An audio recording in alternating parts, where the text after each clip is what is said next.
Eu achei muito bom isto. Queria que meus filhos tivessem esse privilégio também. Então, eu já, antes de casado, pedi a Deus que me desse uma esposa que fosse professora. E digo que Deus graciosamente respondeu a minha oração nesse sentido. Ele me deu uma esposa muito capaz na área de ensino, não por questão de ter sido uma aluna muito boa na escola. Ela repetiu o 6º ano, ela quase não consegue entrar na faculdade bíblica. Ela conseguiu, porque a mãe tinha sido formado lá e falou com gente lá para pelo menos experimentar ela. Então, não estou dizendo que a minha esposa, então, era uma pessoa que sempre tirou nota 10 e coisa assim, não. Mas, em termos de capacidade do ensino, ela é excelente professora. Se a sua esposa está lá em cima, ela vai receber excelente instrução da minha querida. Nesse horário, e no caso que são 7 horas já, né? Nesse horário eu queria me dirigir mais a vocês especificamente como maridos quanto à educação dos seus filhos. E eu quero passar para vocês alguns conselhos especificamente para vocês. Então, o primeiro é o marido cuja esposa e ele estão instruindo os filhos em casa. Ele deve ser o defensor. E quando eu digo defensor, é porque alguns irão atacar o plano de vocês de ensinar os seus filhos em casa. E se quiser saber a fonte mais comum de ataque, é a própria família. Em termos de entregar, por exemplo, o conselho tutelar, muitas vezes quem vai reportar isto, o que você está fazendo, é alguém da família.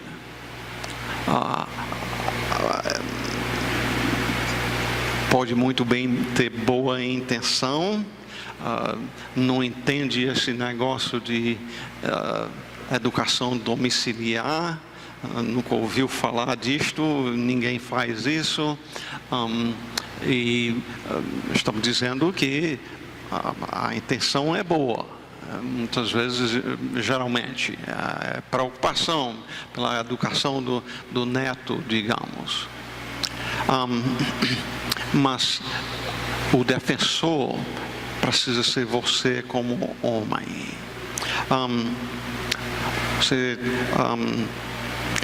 Se você tem alguma preocupação quanto a família não entender isso bem, então busque do Senhor sabedoria quanto a quando e como apresentar o que vocês estão fazendo. Mas é importante estar preparado para defender. Então, diante disto, obviamente, se vai defender, tem que estar convicto. Eu conheço aqui no Brasil, em termos de brasileiros, né? Eu só conheço uma família até hoje. Naturalmente tem milhões aí de brasileiros que eu não conheço, mas até hoje eu só conheço uma família e é uma família baiana que educou os filhos, um filho, porque Deus só deu um filho a esse casal, do começo até terminar o ensino médio, todo em casa, e foi diante de tremendas barreiras. O Pedro foi diagnosticado já pequenininho como sendo autista. Aí complica a educação e muito. E em cima disto, quando ele tinha, acho que uns 3 anos de idade, mais ou menos, a mãe passou a começar a sentir dores na cabeça, que ela continua sentindo ainda hoje em dia. Ela passou, acho que, se me lembro dos números direitos, 7 anos acamada, e ainda assim fizeram a educação do seu filho, que terminou o ensino médio, tirou nota elevadíssima no Enem, e já terminou 2 anos de direito, né? Não é o estudo mais fácil não, né? Essa área. Uma das coisas que esta família fez, eu quero que vocês entendam, eles fizeram isto na convicção de que Deus iria cobrar deles a educação do seu filho. Eles dão testemunho de que não fizeram porque as escolas estavam podres. É verdade que estão. E muito pior do que ainda quando começaram com esse filho. Mas eles fizeram por convicção de que Deus nos deu esse filho, é nossa responsabilidade o ensino dele. Então, esteja convicto quanto à coisa antes de pular dentro. É importante que você e a esposa estejam bem convictos quanto a isso.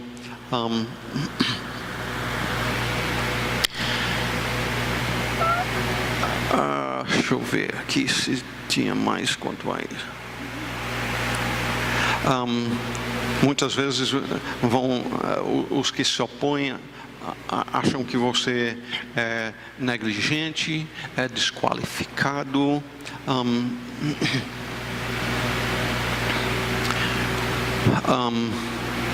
Mas quanto à questão de ser qualificado, eu diria o seguinte: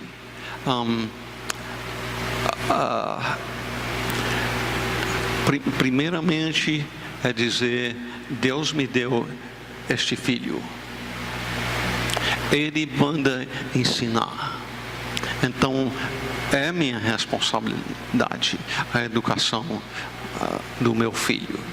Isso significa que nós vamos então ser o único professor do nosso filho? Não, mas nós somos o responsável. E nós precisamos, entendendo as nossas capacidades, as nossas fraquezas, nós precisamos avaliar o que é que podemos fazer e onde buscar ajuda de outros também. Eu comecei ontem fazendo parte de um grupo chamado CC, Classical, em inglês é Classical Conversations, em que os pais ensinam os filhos durante a semana e na sexta-feira reúne os pais, um dos pais e os alunos, e eu então sirvo para ajudar, encorajando, instruindo os pais e os filhos nisto. Então tem ajuda de um grupo nesse caso. Nem sempre isso é coisa que é viável economicamente ou na sua comunidade, mas é uma das coisas que eu quis mencionar. Segundo, normalmente quem vai enfrentar a maior luta do ensino domiciliar é quem? É você ou a sua esposa? Geralmente vai ser ela. E sendo assim, você como cabeça do lar, você tem que dar muito apoio a ela. Pessoas vão atacar ela e você precisa dar o apoio. Talvez ela venha se sentir muito incapaz de fazer isso. E você precisa estar lá para encorajar ela.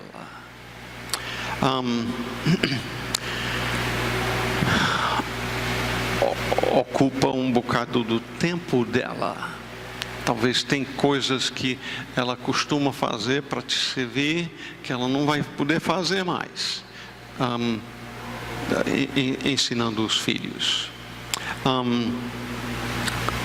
Você vai para o trabalho, passa o dia fora de casa, chega cansado, mas pense em ocupar um tempo cuidando dos filhos para dar um tempo de descanso para sua esposa.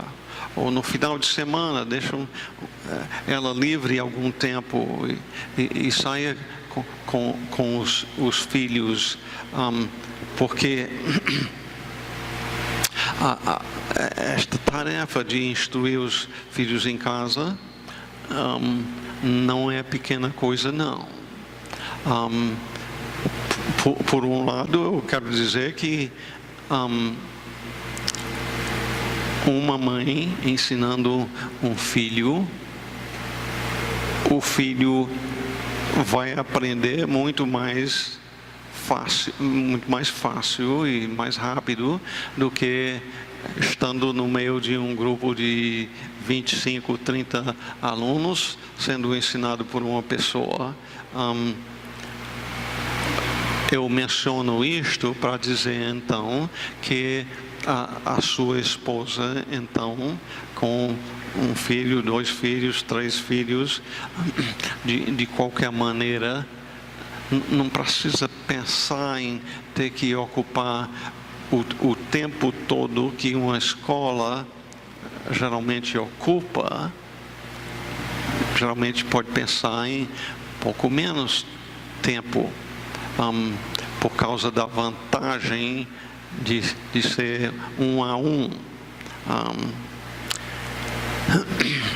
Então, dê apoio à sua esposa.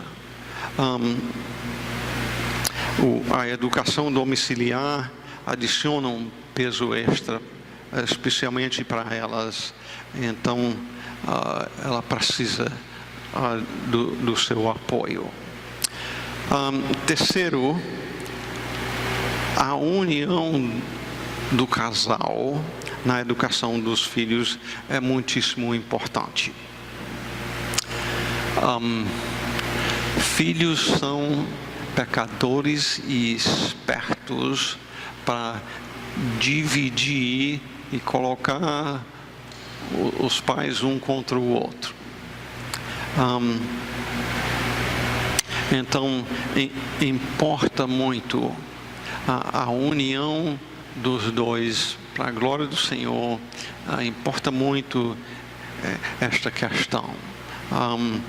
Eu conheci o caso, especialmente eu ouvi de um filho meu, onde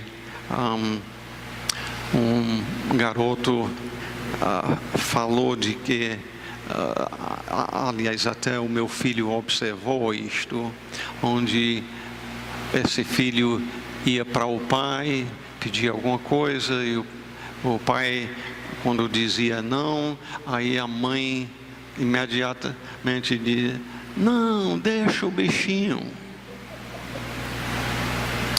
E, honestamente, o produto demonstra justamente o que essa desunião fez. Primeiramente, a mulher não estava sendo submissa ao seu marido. Não estava deixando ele ser o cabeça, como biblicamente, no dia que a gente casa, queira ou não queira, diante de Deus nós passamos a ser o cabeça. E talvez seria bom explicar uma coisinha sobre isto. Estou com o filho Caleb aqui presente, e 7 anos atrás ele sofreu um acidente automobilístico lá nos Estados Unidos, onde pegou uma pancada bem aqui no olho esquerdo. Isso em cima de gelo lá nos Estados Unidos. E então ele foi pegado pelos homens da ambulância, entregando no hospital. Disseram: esse aqui não escapa hoje à noite. Hoje à noite ele morre. Foi tão grave. Ele passou 8 para 9 semanas inconsciente. Ele passou um mês na UTI, 4 meses em hospital de reabilitação. Depois de uma semana, 10 dias mais ou menos, eu peguei a mão dele. Ele, até então, eu não tinha visto movimento nenhum da parte dele. E pegando a mão dele, eu vi o polegar mudar mais ou menos deste tanto aqui. Talvez no máximo 1 centímetro de um lado para outro. O primeiro movimento que eu vi ele fazer separou as conexões entre os 2 lados do cérebro. Gravíssimo. Quebrou os ossos do crânio, que de imediato a gente pensou: que coisa terrível. Mas no final de contas foi provisão de Deus, porque a gente viu lá no hospital pessoas com essa parte aqui da cabeça tirado, porque o que ocorre quando há uma pancada grande para a cabeça é que o cérebro então incha, e não tendo para onde ir, então mata a pessoa simplesmente por inchar. Mas porque o crânio dele estava quebrado, nem precisou da cirurgia para tirar daqui, que depois tem que fazer outra cirurgia para colocar de novo. Então os olhos dele, mesmo assim, os olhos saíram, tiveram que costurar aqui para os olhos não ressecar. Mas deixa eu ver se eu posso ilustrar. Depois de talvez 3 semanas, eu não lembro exatamente quanto, aí começou o Caleb fazer muito movimento. Eu não posso ilustrar bem, porque eu não estou deitado, mas ele deitado na cama, geralmente amarrado, mas levantava a perna, e no caso era mais alto assim, jogava um braço aqui, a perna, e a gente ia lá e soltava ele para não estar amarrado o tempo todo. E 2 ou 3 pessoas, 30, 40 minutos, segurando os braços para ele não se ferir nos lados da cama, com os pés ou com os braços. A gente estava exausto e cansado de tanto movimento. E eu falo sobre isso para então perguntar: por que todo esse movimento descontrolado?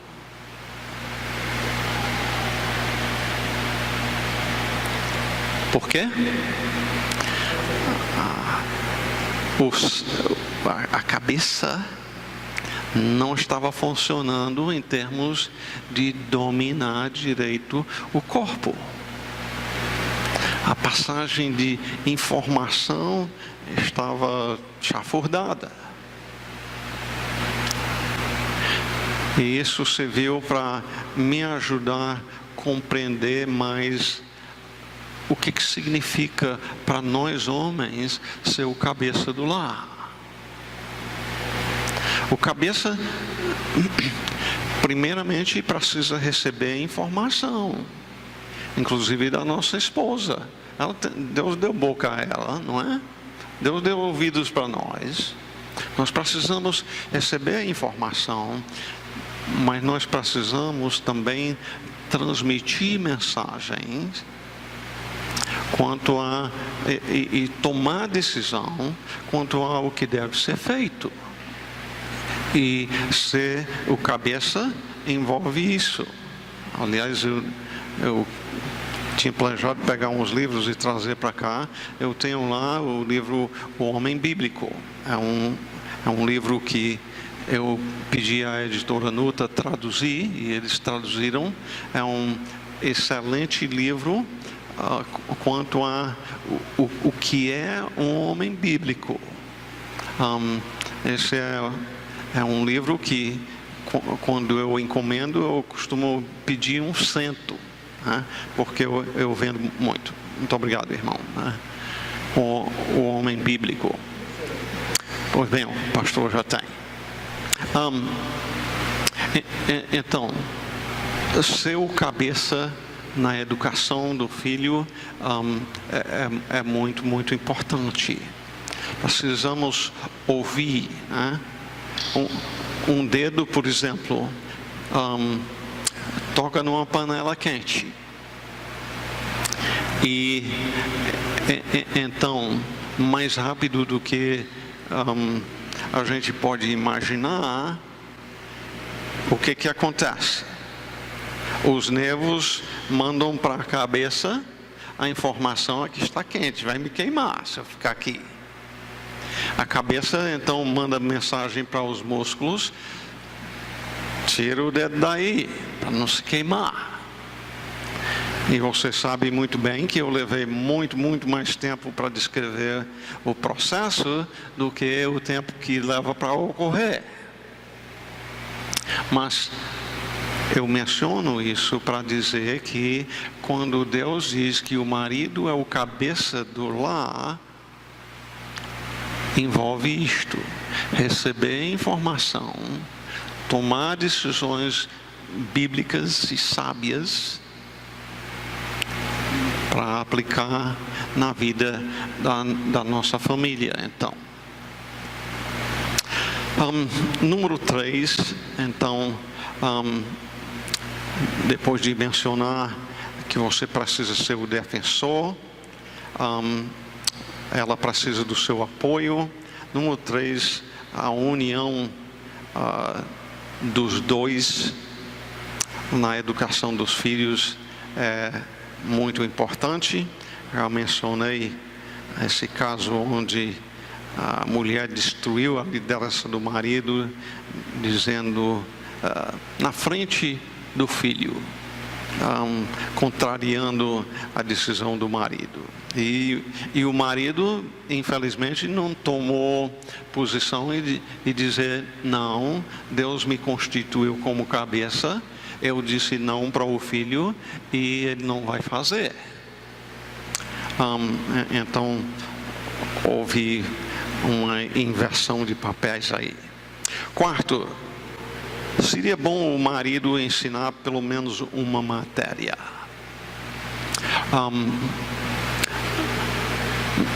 Não é bom a gente deixar o cargo todo para a esposa. Eu espero que eu tenha comunicado na primeira parte que a Bíblia precisa ser o livro principal do nosso ensino. O culto doméstico é imensamente importante. Lá atrás, outro livro, porque eu acho que os dois que eu mencionei, Resgatando o Pensamento Bíblico, eu acho que todos dois já vendi. Mas outro que eu tenho lá, que eu usei no culto doméstico, foi A Fé Cristã. Eu só lamento não ter usado mais cedo na minha família. Foi um livro de muito proveito. Mas o culto doméstico deve ser liderado por você. Eu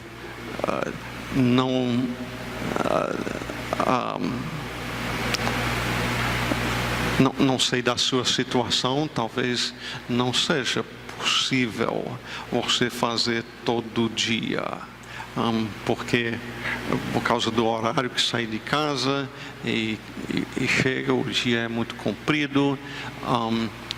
Talvez você não tenha como, talvez você viaja e não pode.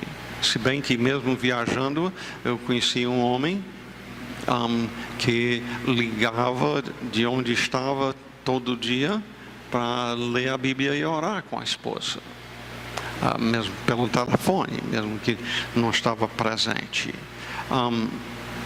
Mas é importante ocupar tempo ensinando a Bíblia ao seu filho. No meu caso e no caso do meu pai, o papai foi muito fiel em nos ensinar a Bíblia todo dia. Eu não sei se nos 18 anos que eu estive em casa, se houve 10 dias que ele não fez o culto doméstico, não. Mesmo que a gente viajasse, ou acordava mais cedo antes da viagem, ou durante a viagem, mas em algum canto ele tirava tempo para ler a Bíblia e orar com nós.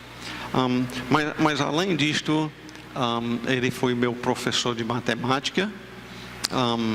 Eu já mencionei antes que eu sempre gostei muito da matemática, e foi o que eu fiz com os meus filhos. A minha esposa é fraca na área da matemática, e Deus me fez forte. E então juntos a gente faz a coisa. Talvez no seu caso não seja a matemática a área em que você é mais forte, mas procure meios de ajudar no ensino dos filhos.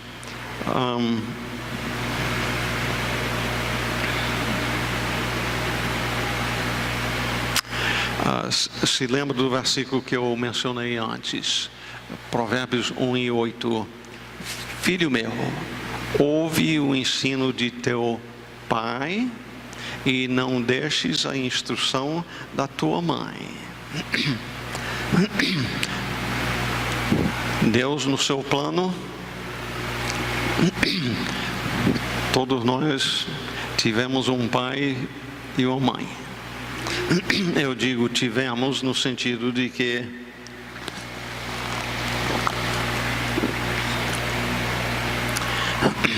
precisa de um pai e uma mãe para poder uma pessoa nascer, né?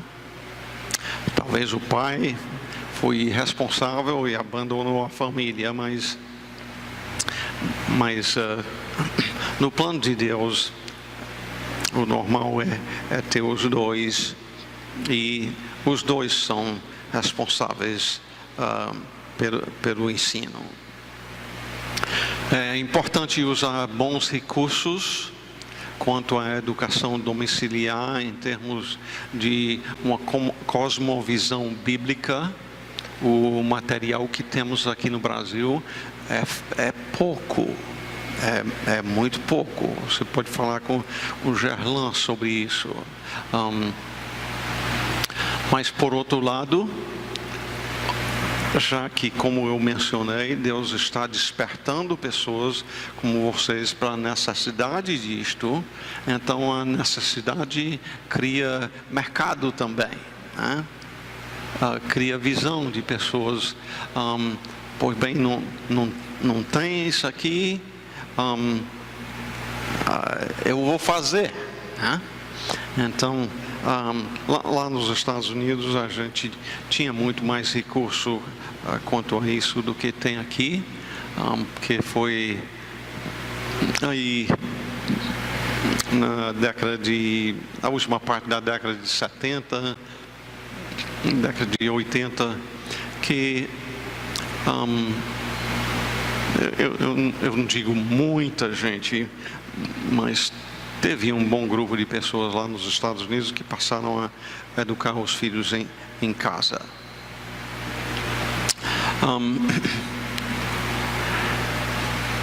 Ao mesmo tempo que você instrui o seu filho, tenha o... Desculpe.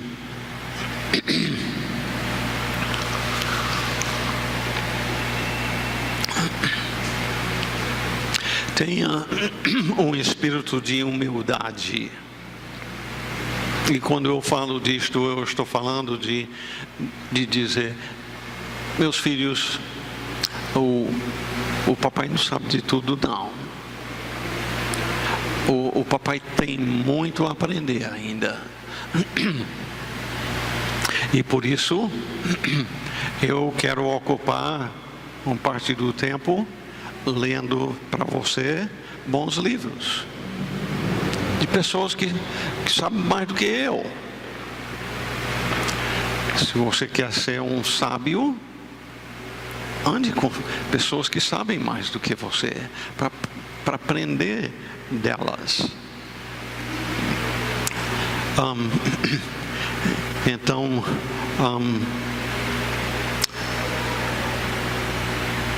eu disse: seja o defensor. Você é o mais forte, não é? Se Deus te fez o mais forte, é para defender a família. Segundo, apoia ela. Ela precisa muito do seu apoio. Terceiro, a importância da união dos dois. Isso envolve a questão da comunicação, de escutar ela, ouvir o que são as alegrias que ela tem, do que está conseguindo, compartilhar as tristezas, as necessidades que ela enfrenta. Então, a união dos dois é importante. O casamento se resume especialmente em união, não é? Por isso, deixa o homem pai e mãe e o quê? Se une à sua mulher. O casamento é para ser união. E quarto, o marido ensinar pelo menos uma parte, especialmente a parte bíblica. E não é que ela não pode se envolver no ensino bíblico, porque pode e deve, mas seja especialmente o cabeça espiritualmente falando. E até incluir matéria além disto, seria bom você ajudar assim. Acho que em termos do que eu tinha escrito aí para compartilhar com vocês, era isso aí. Então, se vocês têm alguma pergunta em alguma área, eu não sei de tudo não, mas o que eu souber, eu vou procurar responder. O irmão está com o microfone aqui, né?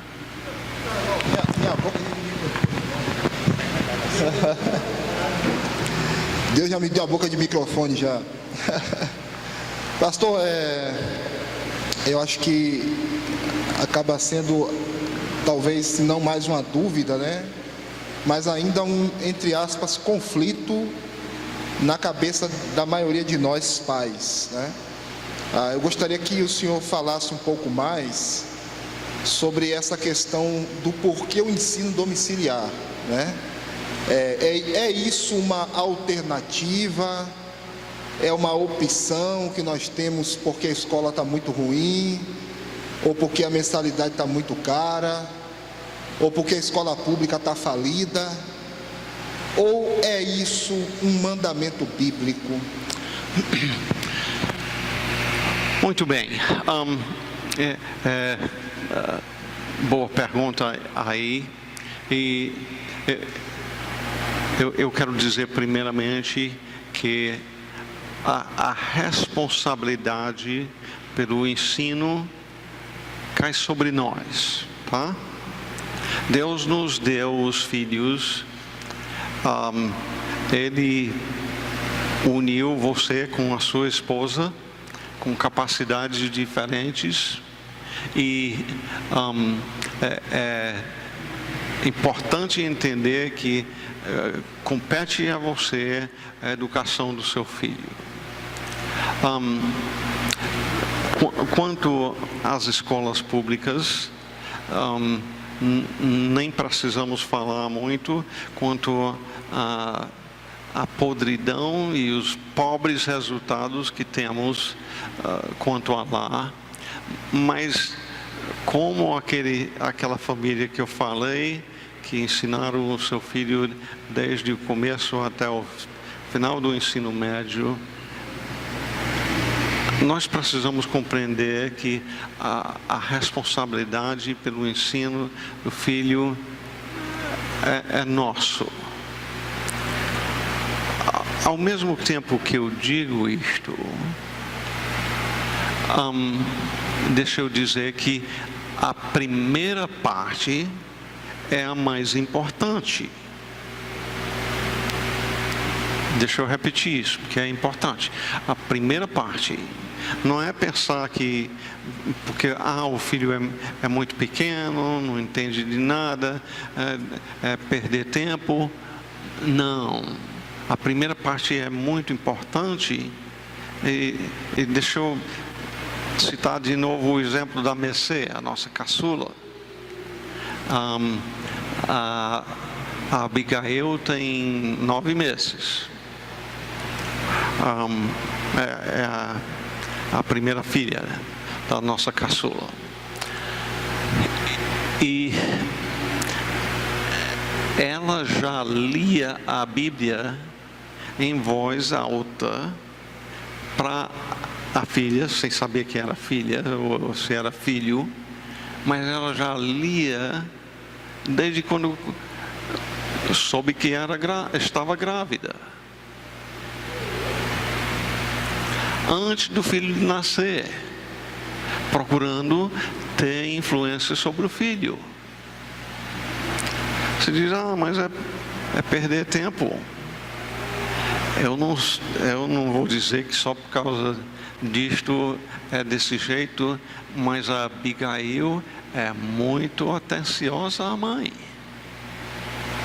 E eu não sei se não é justamente porque a Mercê todo dia lia, acho que uns 3 ou 4 capítulos da Bíblia para a filha enquanto estava no útero.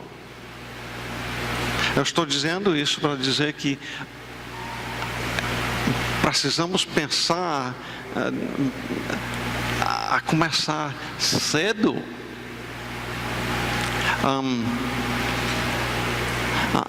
Aliás, quanto a Mercê, eu vou mais cedo do que isto. Quando ela estava noiva com o Denilton, ela passou pelo menos 2 semanas sem comer nada. Por que ela fez isso? Ela fez isso dizendo: eu quero que o meu corpo esteja limpo de agrotóxicos e coisas assim, para quando eu conceber um filho, poder ter um filho o mais sadio possível. E nós sentávamos na mesa com o resto da família. Ela sentava lá para conversar com a gente e não comia nada. Quer dizer, no caso dela, ela começou até, antes de se casar, se preparar em termos do corpo dela para poder conceber um filho o melhor possível. Eu conto isto, então, para dizer que nós precisamos pensar no ensino mais cedo. Depois, quando vai ficando um pouco mais velho, então envolver outros para ajudar a ensinar o filho. Isso não é errado, nem é mal. Por exemplo, você traz os filhos para a igreja, não é para aprender, não é para serem instruídos. E nisto você é responsável, né? Mas você está confiando uma parte do ensino para outra pessoa. Nós precisamos sabedoria de Deus nisto, mas nós temos que ter muito cuidado de não estar confiando os nossos filhos quando pequeno demais, quando despreparado em termos do conhecimento bíblico, e não somente do conhecimento, mas de convicção para resistir e rejeitar o que é errado. Se vocês, como igreja, formarem um grupo de apoio para os pais, podem assim ajudar uns aos outros, como eu mencionei antes desse grupo que eu estou ensinando nas sextas-feiras. Segunda a quinta, os pais ensinam os filhos, e na sexta ajuntam um grupo para juntos reforçarem um ao outro. Fazer sozinho é difícil, né?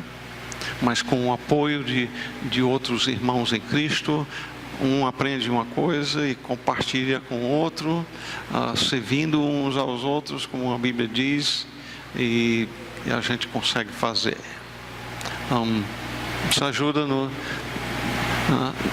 na sua pergunta? Na verdade, isso que o senhor colocou importante, porque a gente aqui, né, até em primeira mão, pelo que eu estou aqui, a gente tem reunido, né, basicamente a equipe que faz a gestão do seminário. Sou eu, o Elivan, que faz a nossa consultoria teológica aqui, e a irmã Leda, que é coordenadora, tá? Pedagoga. E a gente tem conversado sobre isso, e a ideia é que a gente crie uma comissão na igreja para dar apoio aos pais assumir essa responsabilidade de educação auxiliar, e também, de alguma forma, dar capacitação, orientação para que isso seja feito. Tem conversado sobre isso. Então, assim, a gente, na verdade, tem aqui na igreja, né, a equipe que faz a gestão do seminário, eu, irmã Elivan e irmã Leda, a gente tem conversado, e a ideia é que a gente faça uma comissão para capacitar, dar esse apoio e orientar os pais na educação domiciliar. Desde o que seria um currículo mínimo, né? Mínimo não no sentido de algo que vai faltar, mas a gente sabe que a escola regular, por exemplo, ela tem muito do currículo da chamada BNCC, eu não sei se eu digo chamada ou famigerada, seria melhor o que aí, meu querido? BNCC, que é a base curricular comum, né, do país. Muito que está ali é para ocupar o ano letivo. É muita informação que, quando termina o ano, a criança realmente não aprendeu quase nada, porque é muita informação. É literalmente estudar para tirar nota, né? Estudar para tirar nota, estudar vírgula, memorizar. decorar para tirar nota, né? Então a gente sabe que há uma base mínima de cada disciplina, por exemplo, que de fato precisa se aprender. E basicamente, quando a gente dá os conceitos fundamentais, a ideia é que a criança adquira uma atitude autodidata, ou seja, que ela vá ali com a orientação dos pais, né? Tendo interesse da leitura, da pesquisa, mas sempre com a supervisão dos pais, né? Isso aí eu estou falando aí, estou pensando basicamente no meu filho que tem 12 anos, né?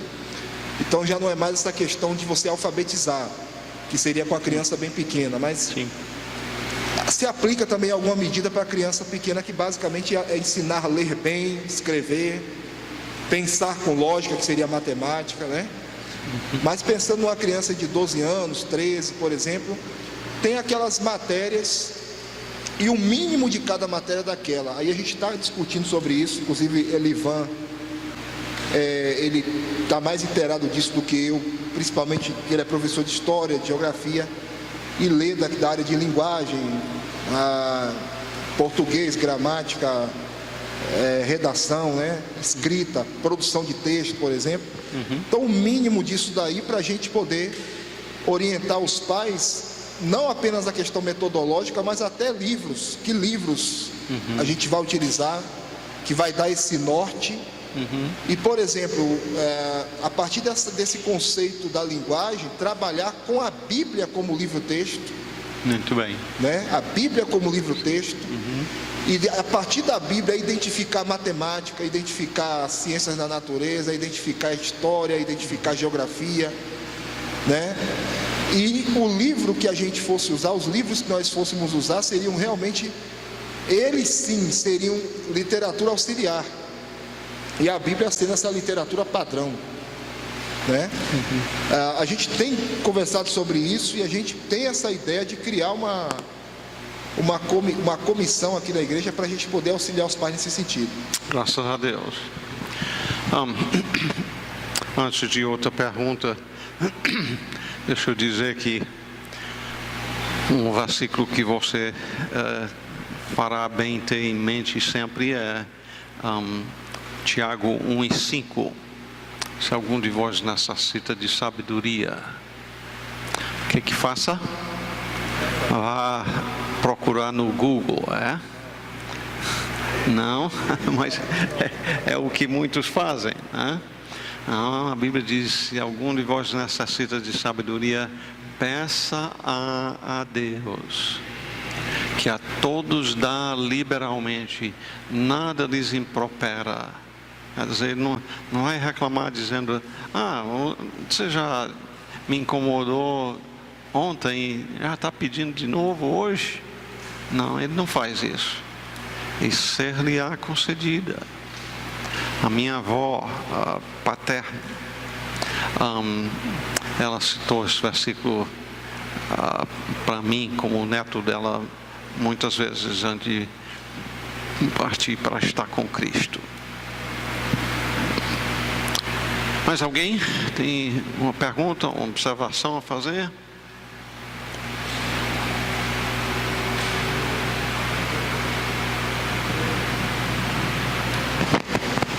Foi agora. Pastor, eu gostaria de saber uma coisa. Aliás, duas coisas eu gostaria. Uma de saber e uma que o senhor repetisse. Uma história, porque no caso, nós como pais, né? O senhor mencionou isso até na primeira palestra, a questão do sucesso profissional, então da formação, né? E quando tivemos com o senhor contou sobre a questão da filha do senhor que passou na universidade, tendo aí o ensino domiciliar. Se eu pudesse também compartilhar isso com os irmãos também, eu acho que seria um ganho. Então, a preocupação, a gente vai educar o nosso filho.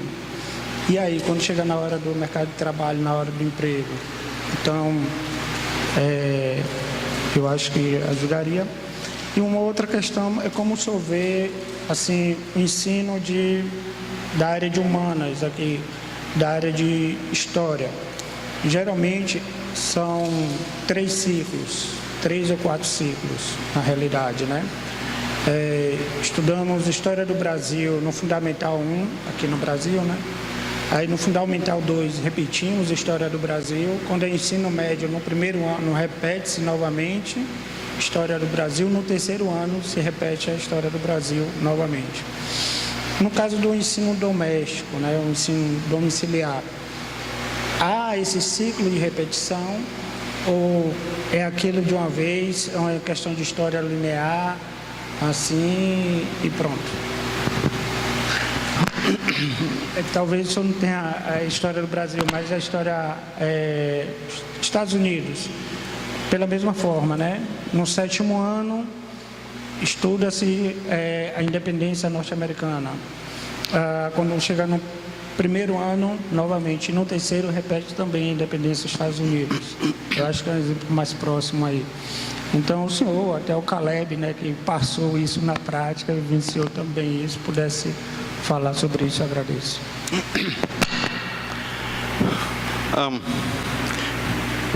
Pois bem, você mencionou o Caleb aí, eu pensei numa coisa.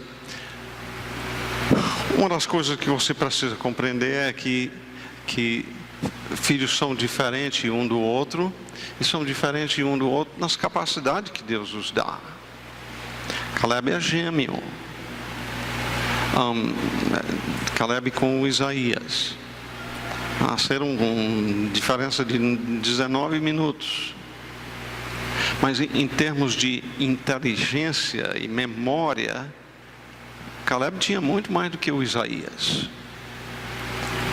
A mãe, enquanto amamentava os dois, um de cada lado, nos seios, ela citava, por exemplo, o Salmo 23, que eles ouviam, repetido sempre. Com 2 anos de idade, o Caleb sabia citar o Salmo 23 todinho. O Isaías demorou mais 1 ano para aprender. Então, é importante reconhecer que Deus dá diferenças, não é discriminação, mas o mundo em que nós vivemos quer falar tanto de igualdade, igualdade até acima daquilo que Deus fez. E nós devemos louvar a Deus por essas diferenças. Tá certo que a gente tende a valorizar uma coisa acima da outra, a inteligência sendo uma, um corpo muito forte, esportivo. Quem joga futebol aí profissional e joga muito bem, ganha muito dinheiro, não é? Mulheres muito bonitas, como atriz, ganha muito dinheiro também. Quem fez essas diferenças? São frutos da pessoa mesmo? A pessoa mesmo produziu isso? Não. Deus faz essas diferenças.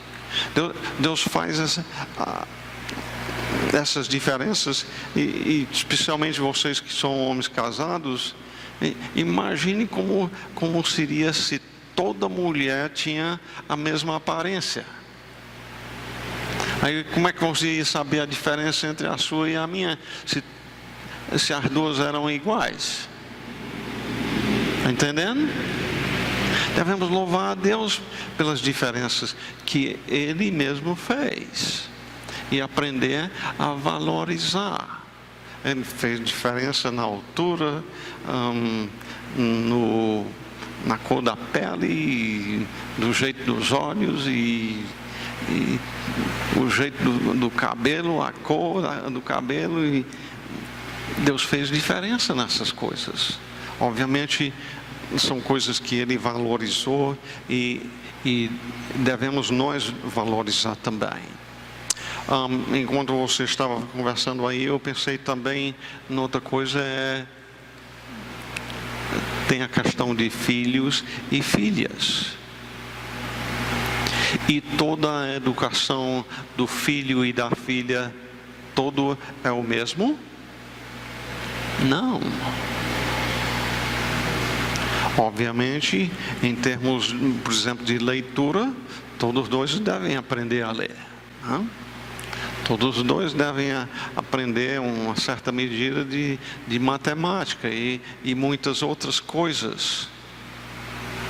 Porém, especialmente quando vai ficando mais velho, eu preciso estar instruindo o meu filho em termos do papel bíblico de um homem e da minha filha como mulher e esposa. Deixa eu só falar um pouco quanto a isso. Então, quanto aos meus 7 filhos, eu os instruí. Meu filho, você biblicamente é responsável para ser o provedor da sua família. O sustento do lar não é uma questão da sua esposa. É para você ser o provedor do lar. E não estou dizendo com isso que uma mulher muito diligente não faça os trabalhos de casa e não tenha como contribuir mais alguma coisa. Todas as minhas noras, aliás, as 6 são brasileiras. E a segunda, a Paulinha, por exemplo, ela na internet, mesmo em casa, corrige trabalhos escolares de alunos, quem sabe onde é que estão no mundo. E com isso ela contribui alguma coisa para o sustento do lar. Daniel e a Paulinha têm 6 filhos, então uma responsabilidade até grande. Mas o provedor mesmo é para ser o marido. E aí, quanto às filhas, eu tenho 3 delas. No caso, elas fizeram o contrário.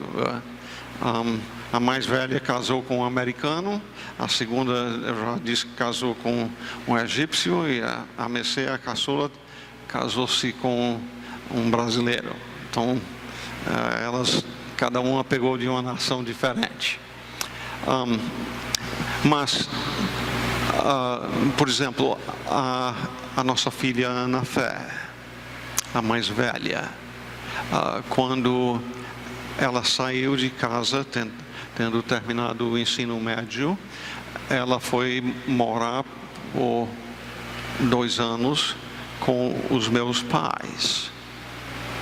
O propósito, por um, era aprender deles. O segundo, sendo para servir a eles lá. E aconteceu que meus pais moravam bem próximo de uma faculdade. Só 2 quarteirões, então ela facilmente podia andar a pé mesmo até essa faculdade. E essa faculdade, mesmo que era uma cidadezinha pequena, essa faculdade tinha um programa de auxiliar de enfermagem muito excelente, muito bom mesmo. E eu então encorajei a minha filha a estudar na faculdade, na área de auxiliar de enfermagem.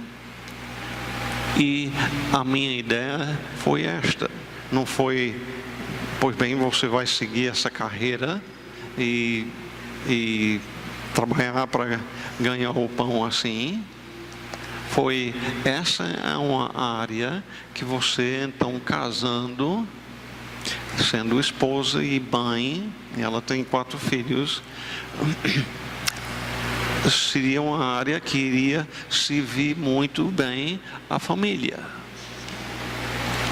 E só para dizer para vocês o que aconteceu, que foi interessante, a primeira prova que ela fez, ela recebeu a nota, ligou para mim chorando: papai, tão difícil, como eu disse. Eu nunca competi com outros alunos para nota e não passei, papai. E eu disse a ela: mas você estudou, você fez o seu melhor? Ela disse: sim, papai, eu fiz, mas não passei não. Não dá para mim não. Eu disse: mas Ana Fé, persevere, peça a Deus sabedoria. Eu confio, eu creio que vai dar certo para você. No próximo dia que ela foi para a aula, ela,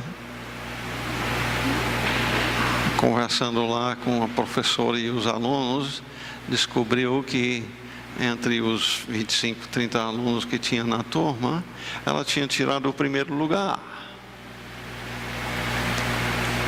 Para passar de não passei, mas entre todos eu tirei a nota melhor, fez muita diferença. E o que então ela descobriu é que, sendo uma escola muito exigente, que queria produzir um produto bom, eles então botavam provas bem difíceis para começar, para botar logo para fora aqueles que só estavam lá porque os pais exigiam uma coisa assim, e então aqueles iam para fora e só ficavam os que queriam aprender mesmo.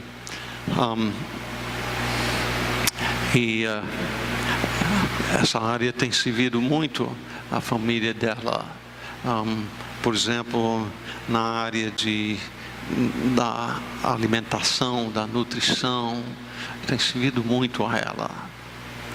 E meu filho mais velho, deixa eu só acrescentar um pouco aí, ele tem tomado um passo além daquilo que eu transmiti para os meus filhos, que é: você seja o provedor. Mas o meu filho mais velho, ele tem passado para o filho e os dois genros dele.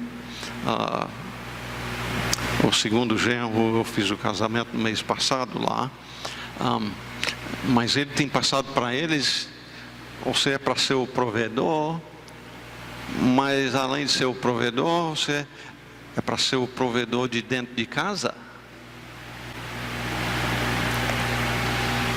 Para não estar lá numa fábrica longe de casa, onde não pode levar o filho para aprender a trabalhar, é para produzir o sustento de dentro de casa, onde você está presente na hora que precisa dar atenção a uma coisa. Tem que cuidar do trabalho, mas está lá presente. Ele não somente está fazendo isso em termos do filho e dos dois genros, mas também de um cunhado. E aí, dos meninos do Daniel, um tem 14, um tem 8 e outro tem 6. E esses 6 já estão trabalhando um pouquinho, cada um ganhando um pouquinho de dinheiro cada mês, preparando para ser o provedor do lar. No caso, ele trabalha com contabilidade de empresa grande, fazendo pagamentos, salário, depósito e assim por diante. Não estou dizendo que todo mundo pode fazer assim, mas antigamente não era o pai trabalhando numa fábrica onde não pode levar o filho para trabalhar assim, não. Era o filho aprendendo a trabalhar com o pai. Pois bem,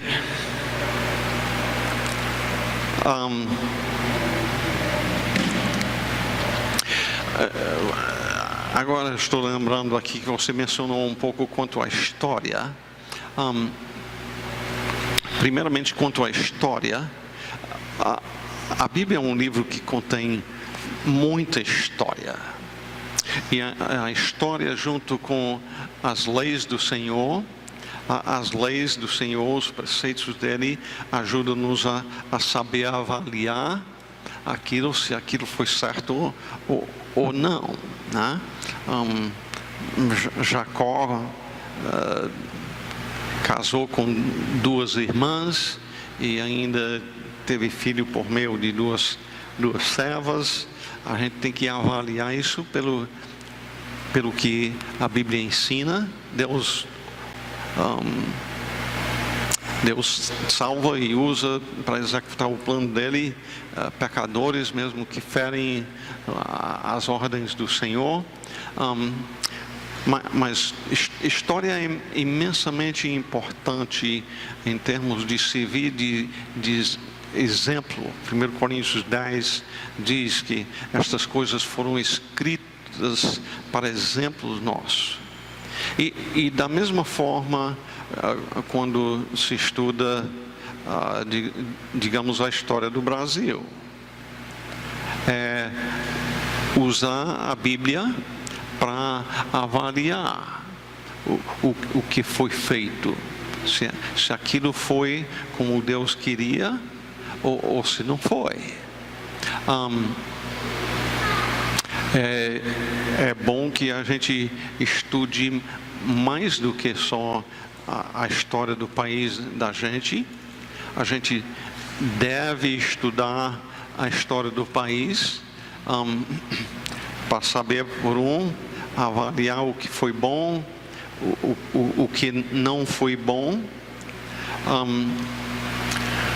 Por exemplo, deixa eu citar um exemplo em termos de uma influência grande aqui no Brasil. A Igreja Católica Romana foi uma influência muito grande no que o Brasil é hoje em dia. E um exemplo disto, todo mundo conhece a expressão do jeitinho brasileiro. De onde é que vem isso? O catolicismo propagou o que produz isso. Eu li alguns anos atrás um livro escrito por o ex-padre Aníbal Pereira Reis, em que ele contou uma história que o padre ensinou quando ele era adolescente. E uma daquelas histórias que impressiona e a pessoa se lembra daquela história. E a história ia assim. Certo dia, o arcanjo Miguel chega para São Pedro e diz: São Pedro, você que tem as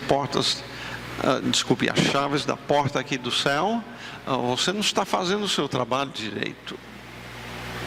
E tem muita doutrina católica no meio disto. Isso aí não é bíblico, mas começa assim. Então, Pedro responde: não, mas eu estou fazendo o meu trabalho direito. Aqui no céu não entra nenhum papa sem passar o tempo dele no purgatório, que também não existe. Mas Pedro diz ao arcanjo Miguel: se você quiser saber o que está acontecendo, venha comigo, que eu vou te mostrar como é que esses pecadores imundos estão entrando aqui no céu. Aí baixa do céu aqui para a terra, se esconde atrás de uma moita, ele diz: quietinho aí que já você vai ver o que está acontecendo. e com pouco mais desce uma corda lá do céu e pega um desses pecadores impenitentes e sobe ele lá para o céu. E Pedro diz para o anjo Miguel: está vendo? É isso aí. E no caso, a corda vinha da casa da Sagrada Família. Então o arcanjo Miguel vai lá, bate na porta, São José vem e atende, e o anjo Miguel diz: eu vi você trazendo pecadores para cá e são impenitentes. O céu está se enchendo de imundos pecadores. Você não pode fazer isso. E São José diz: mas eu dei a minha palavra que quem me tem como padroeiro, que significa protetor, eu garanto para ele o céu. E se eu não posso fazer o que eu prometi, então eu vou ter que sair do céu. Vem então Maria chorando e dizendo: se meu marido vai ter que sair do céu, eu vou ter que sair também.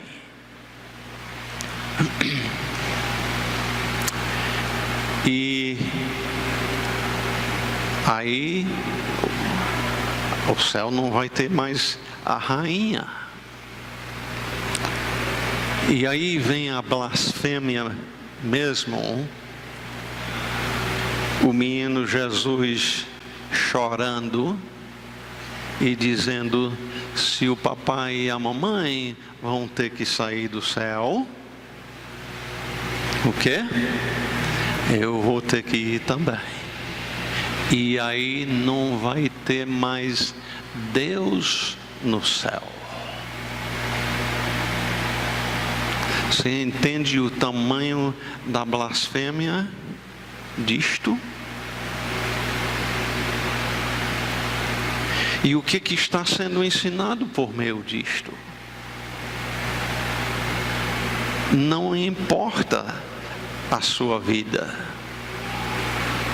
tendo família que te protege, você está bem. Não existe um Deus santo que não importa se é irmão ou se é filho ou pai, mas justiça é justiça. Não existe.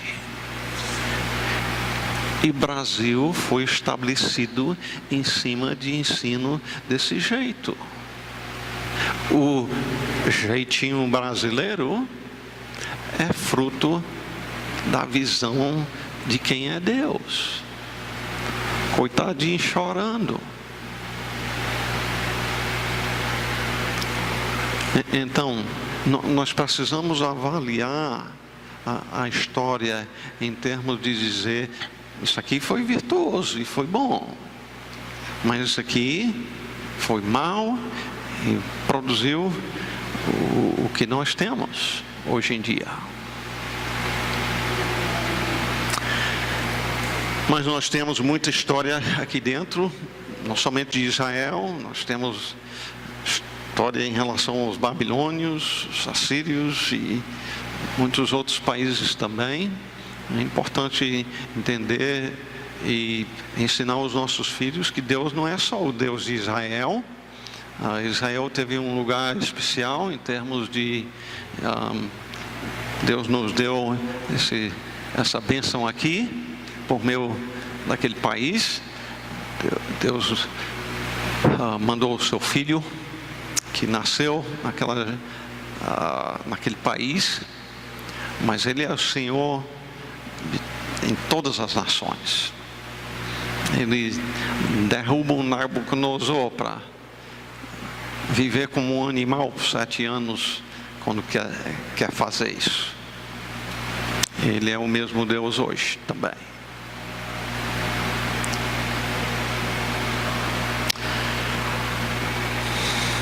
Mais alguém?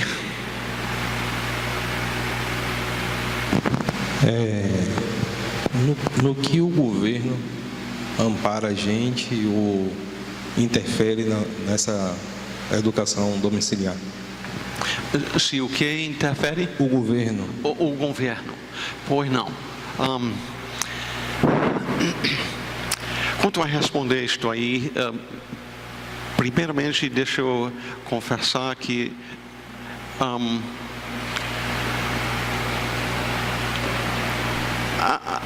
primeiramente a Bíblia diz que nós devemos ser submissos aos que nos governam. Não é verdade? Não precisa ter lido muita coisa, estudado muita coisa para entender que a Bíblia diz isso.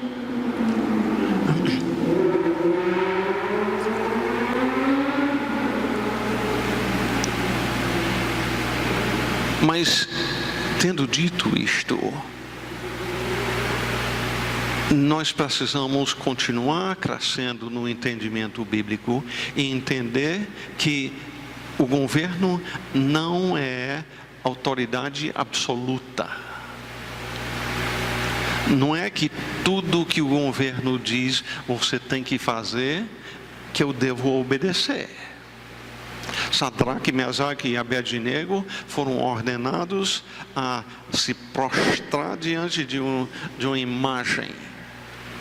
E eles disseram: nós não vamos fazer, ainda que a gente pague com a vida. Estavam ali vendo a fornalha. As parteiras das hebreias, em Êxodo capítulo 1, Faraó mandou: se for menino, mate. E não existia nem o primeiro livro da Bíblia ainda naquele tempo. Não tinha sido dado os 10 mandamentos ainda, mas pela consciência elas sabiam que matar um menino só porque é macho não era certo. Elas, eu creio que não tiveram que fazer na frente de todo mundo e dizer: olha, eu estou aqui desobedecendo o rei. Simplesmente caladinha, ignoraram a ordem do rei, e Deus abençoou elas, a Bíblia diz. Os apóstolos em Atos 5 disseram: antes importa obedecer a Deus do que aos homens. Então, é uma história até grande, muita coisa para estudar nessa área. Até posso recomendar para você, se você quer prosseguir mais em cima disto. Hoje mesmo eu recebi a tradução feita pela ABC, a minha caçula. Não sei porquê, mas eu tenho falado muito sobre ela. Ela produziu o texto traduzido do inglês para português da mensagem do James Coates, um pastor de uns 40 anos de idade no Canadá.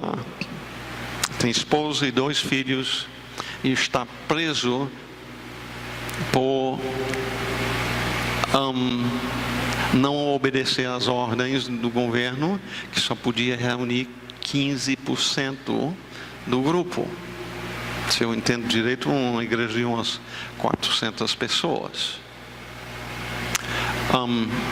E ele está preso hoje por causa disto. Ele pregou uma mensagem dia 14 de fevereiro sobre Romanos 13, dizendo o que compete ao governo. Uma questão é a questão de jurisdição. A própria palavra jurisdição, eu não me lembro nem se eu ouvi essa palavra e com certeza não conhecia antes de entrar essa questão do vírus. Mas jurisdição é simplesmente isto. O prefeito de Camaçari, a jurisdição dele é no município de Camaçari. Ele dá as ordens em Salvador? Não. O governador da Bahia, a jurisdição dele é o Estado. Ele não é quem dá as ordens para Minas Gerais. Semelhantemente, o governo tem a sua esfera de ação e, primeiramente, o governo não é quem manda na igreja. Deus colocou na liderança da igreja a responsabilidade sobre quem? Os pastores. No lar, a jurisdição é sua. E o fato é que tão poucos de nós, eu digo até de nós pastores, temos chamado a atenção das pessoas. Olha, quando o governo diz que você tem que mandar o filho para a escola, não é da jurisdição do governo dizer que você tem que mandar o menino para a escola. É da sua responsabilidade, a responsabilidade do lar. Então, é uma das coisas que a gente precisa compreender biblicamente, em termos de, então, saber em que é que eu faço aquilo que o governo manda e onde eu tenho que apelar e dizer, eu tenho que obedecer a Deus em vez do governo. E está disposto a sofrer, inclusive, a consequência, se for assim. Como o pastor James Coates, que está preso lá na prisão, onde estão soltando estuprador, assassino, por causa do coronavírus, e mantém um servo de Deus preso assim. É terrível a injustiça. Mas que a igreja se desperte quanto a isso enquanto é tempo. Não é da competência do governo dizer que você, o que você tem que fazer quanto à educação do seu filho. A Constituição diz que é para o seu filho ter um ensino. Mas se você está fazendo, ainda está cumprindo a Constituição. Outra área que eu quero bater, e eu acho que nisso eu estou reforçando o pastor quanto ao governo, não é direito dos governantes proibir o homem de trabalhar. Trabalhar é um direito, primeiramente, que Deus dá, e, em segundo lugar, a Constituição dá direito a isso. E homens têm tomado para si aquilo que não é seu direito. Vão dar contas a Deus por isso. Eles também têm que prestar contas a Deus pelas decisões que tomam. E agredir o direito do cidadão de trabalhar e então distribuir dinheiro para quem nem trabalhou para ganhar aquilo, estão esculhambando tudo. A função do governo é punir quem pratica o mal. É o que menos estão fazendo.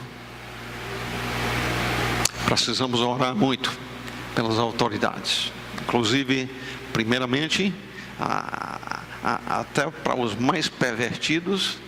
Uma das minhas orações é o seguinte: Senhor, você pegou Paulo, um dos maiores perseguidores da tua igreja, você salvou ele para fazer dele um campeão de propagar o evangelho. Faça o mesmo hoje. Nós precisamos orar a esse fim.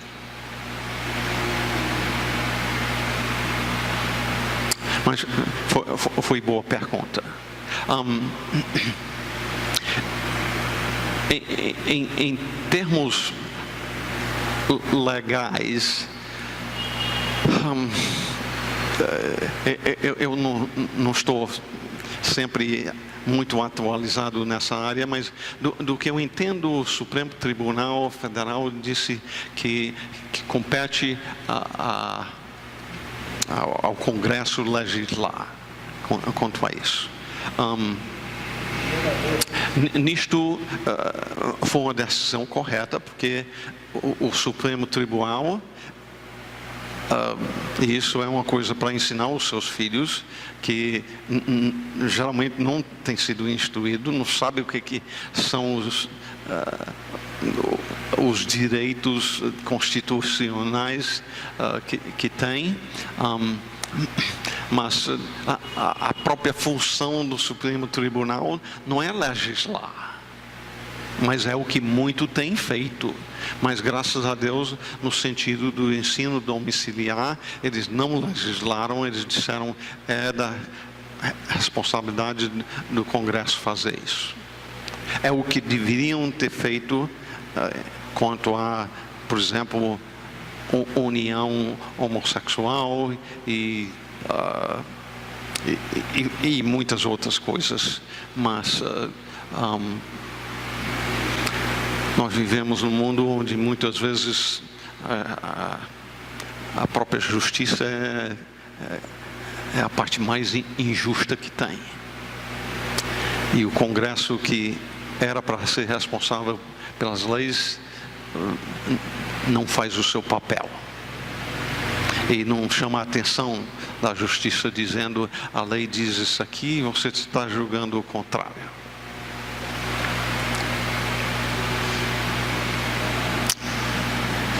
Eu gostaria de fazer uma colocação em cima da pergunta do irmão.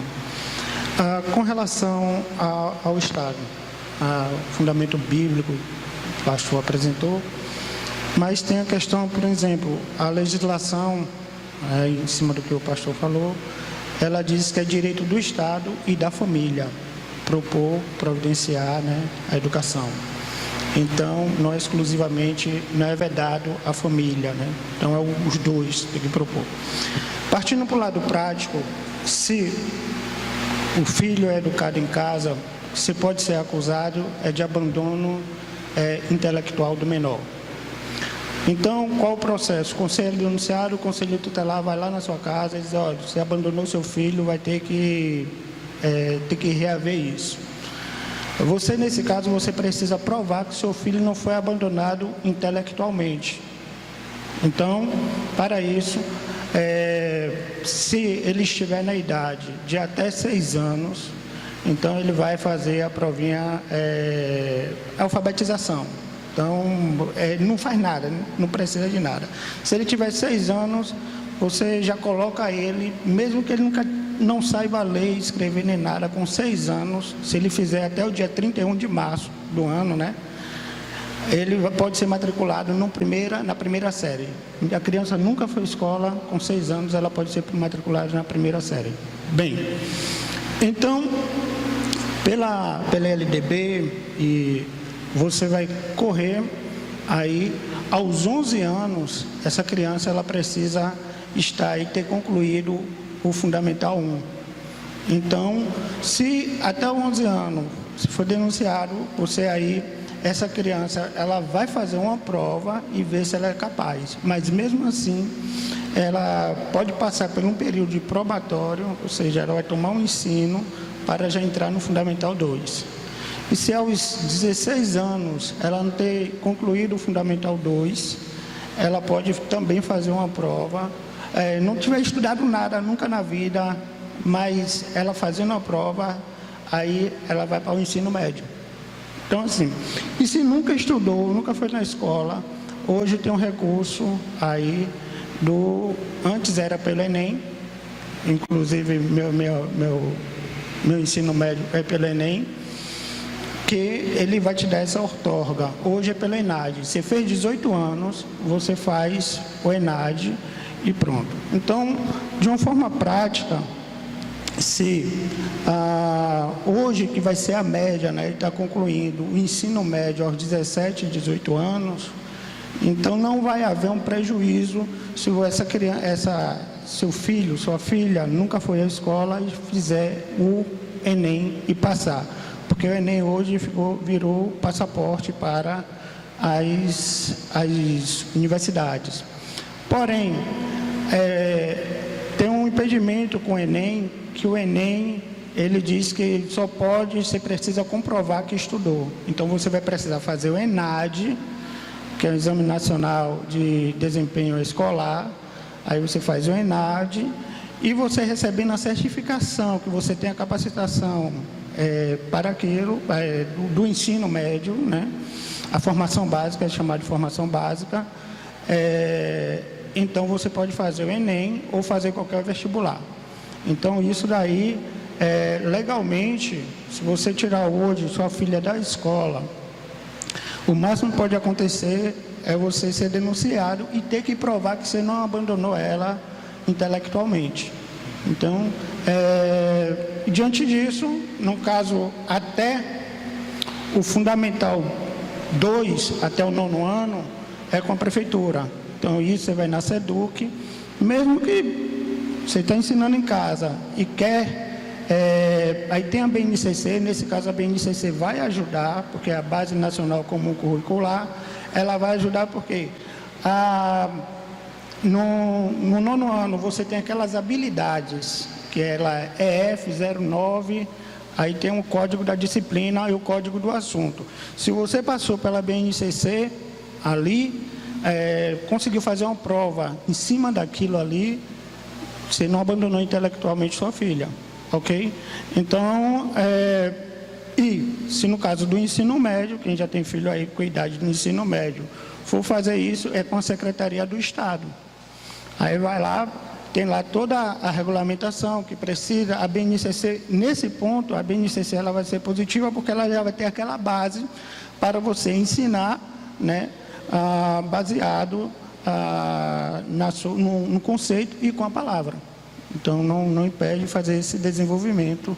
E aí, você não fica à margem da lei. É isso.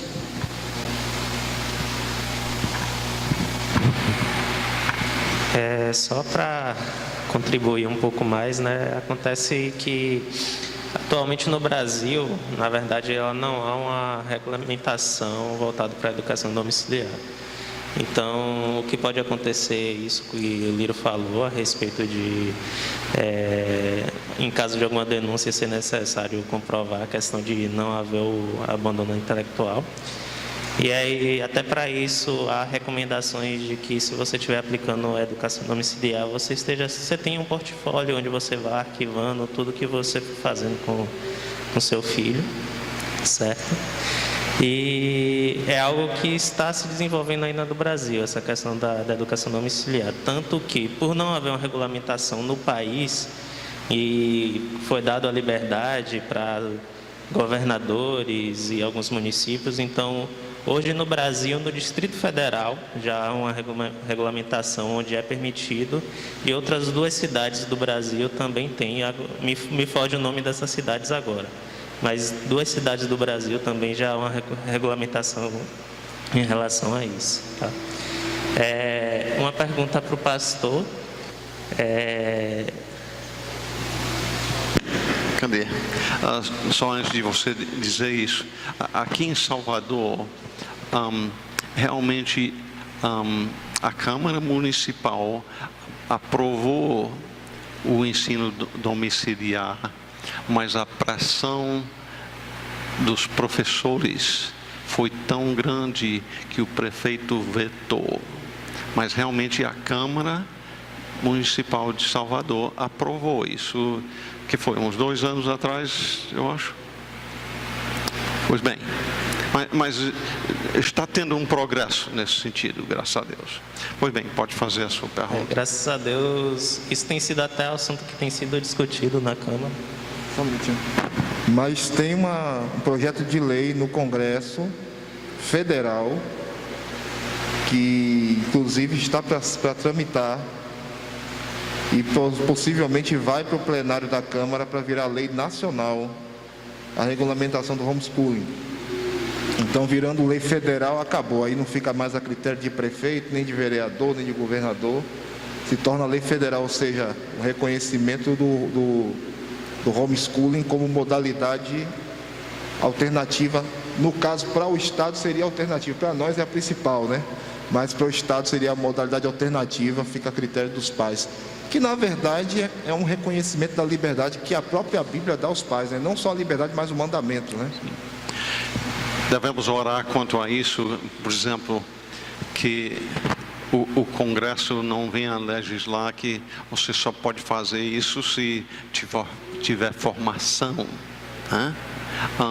Isso aí seria uma exigência que não é bíblica, não é realmente da competência deles legislar esse tipo de coisa, e devemos orar que não aconteça.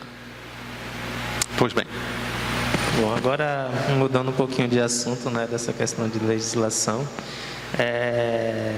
foi comentado a respeito do pai estar auxiliando, né, nessa questão do homeschool. A gente sabe que muito da questão do ensino acaba caindo para a mãe. E aí foi citado que em sua família a matemática é com você, certo? Como que foi essa questão de conciliar tempo, de separar um momento? Porque assim, por exemplo, a maioria dos pais hoje trabalham, né? Trabalham fora de casa, precisam ir para algum lugar. Então, no caso, seria um turno à noite, você pegava algum momento à noite, ou não, no seu caso, realmente você tinha tempo, você estava em casa, ou se você conhece algum outro caso de pessoas que precisaram conciliar esse tempo, mas como foi essa interação do pai para poder ensinar, por exemplo, matemática para o filho? Pois não, boa pergunta. A primeira coisa que eu quero dizer quanto a isso é o seguinte: uma coisa de muita importância para a gente ensinar o nosso filho é aprender a estudar, de forma que muito do que ele pode aprender até sem depender de mim como professor. Okay? Isso aí é importante. Isso aí é preparar ele para a vida. Ele não é para passar a vida toda dependendo de mim. Então eu preciso ensinar ele a aprender a estudar por conta própria mesmo. Em segundo lugar, nós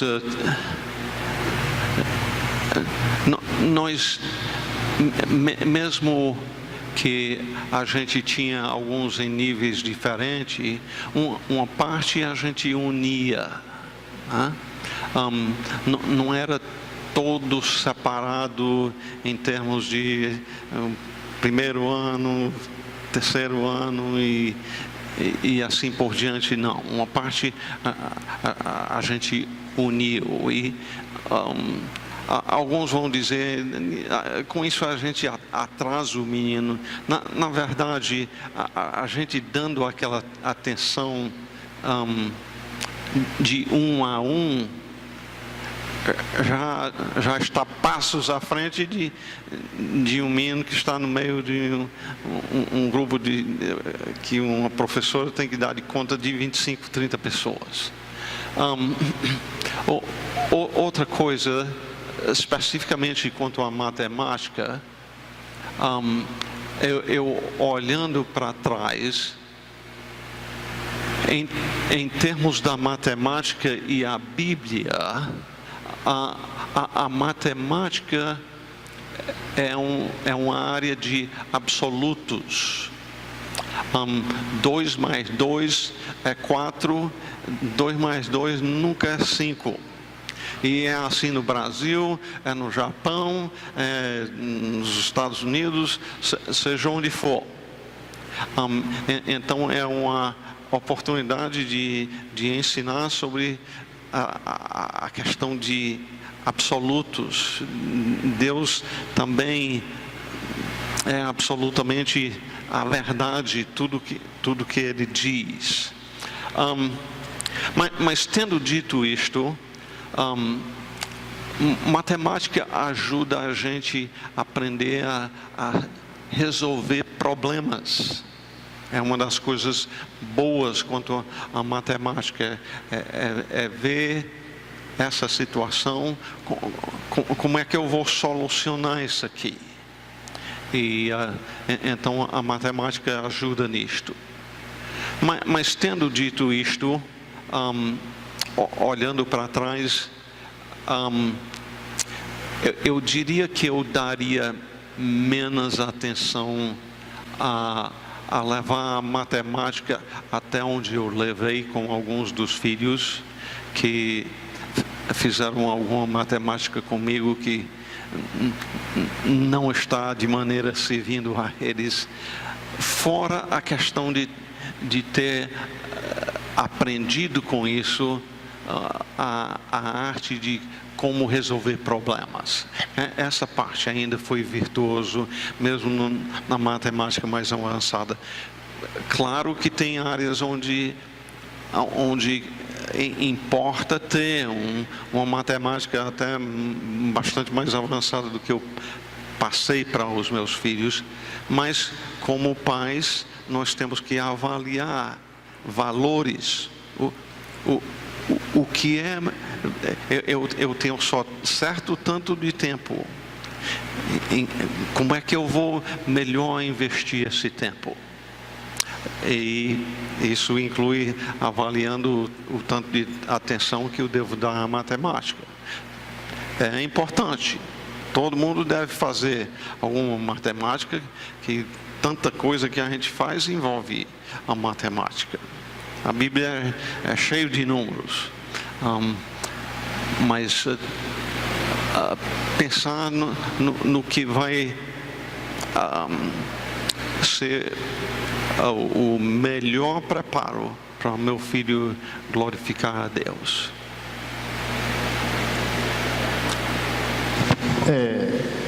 Boa tarde, pessoal. Boa noite já, né, pastor? Pegar o gancho aí da sua pergunta aí, né? Eu sou pai homeschool, né, pastor? Desde quando os meninos nasceram, né? Ia tentar, como o pastor resumiu aqui no início, mas para encurtar aqui a conversa, pegar o gancho aqui do irmão. Você mexe com o computador? Conhece um pouquinho de informática? Você já tem filho? Tá para nascer. Sua esposa vai fazer português, alguma coisa assim? Vai ensinar informática para ele. Eu estou falando isso porque eu sou prova viva, né? Em casa, quem senta com os meninos para tentar ensinar a parte de informática sou eu, né, pastor? Aí, se a máscara, né, pastor? Fica mais bonito, gostei. E isso é um ponto, estou falando prático assim, porque minha esposa, ela tem um planejamento, tem a grade curricular que a gente vai fazer no ano, e aí à tardezinha tem aquele horáriozinho que a gente vai fazer. Opa, agora de tarde vamos estudar inglês, entendeu? Ou agora de tarde, numa quinta-feira, numa segunda-feira, ela já fez a parte dela pela manhã com os meninos, eu vou tentar fazer de uma outra forma, vou ensinar música, né? Vamos lá, eles estudavam, mas depois que parou essa situação toda aí, música na igreja, estudavam na igreja, piano, sobrou para mim em casa, então não pode parar, então o professor vai ser o pai em casa, entendeu? Eles nunca foram num colégio, meus filhos nunca, têm 7 anos, nunca foram, né, pastor? O Daniel já está começando a aprender o A de arca, os meus filhos têm 7 anos, já lê a Bíblia, a gente tem vídeos no YouTube aí que eles estavam com 5, já estavam lendo a Bíblia, né? Então, o Davi, quando eu vou no carro, Davi, eu abro o capô, Eu vou ensinar mecânica para Davi. Papai, o que é isso? Vem cá, Davi. A gente abrir ali, vamos lá, isso aqui é isso, é isso e aquilo. Aproveitar o tempo. Você pode sair na rua e ir ensinando, né? Andando pelo caminho, né, pastor, que a Bíblia fala? Você consegue ensinar, é só você trabalha o dia todo, certo? Vai ter um tempinho à noite, pega ali, vem cá, meu filho, senta aqui comigo, vamos aprender informática.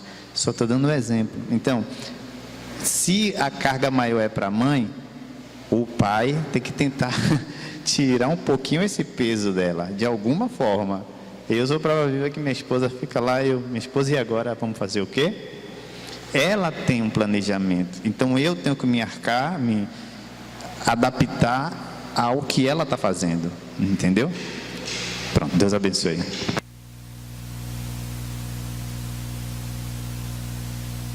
Pois bem, obrigado, Gerlan. As mulheres já terminaram, eu creio que... deixa eu concluir com a oração, então, e passar a palavra ao pastor. Obrigado, ó Pai, por esse tempo com estes irmãos. Tenho visto a sua bondade. Eu creio até coisas que muitas vezes, em caso de muitas coisas que foram ditas aqui, talvez tenham sido completamente novas. E, muita coisa para assimilar. Mas que o Senhor convença de pecado onde houve isso e leva ao arrependimento e a uma transformação de vida, para que nós aprendamos de Ti, especialmente nessa área tão importante do ensino dos nossos filhos, de que os nossos filhos consigam Te glorificar até de uma maneira muito superior àquilo que nós temos alcançado. E nós rogamos isto para que assim o Senhor edifique a Tua igreja. No nome do Senhor Jesus Cristo.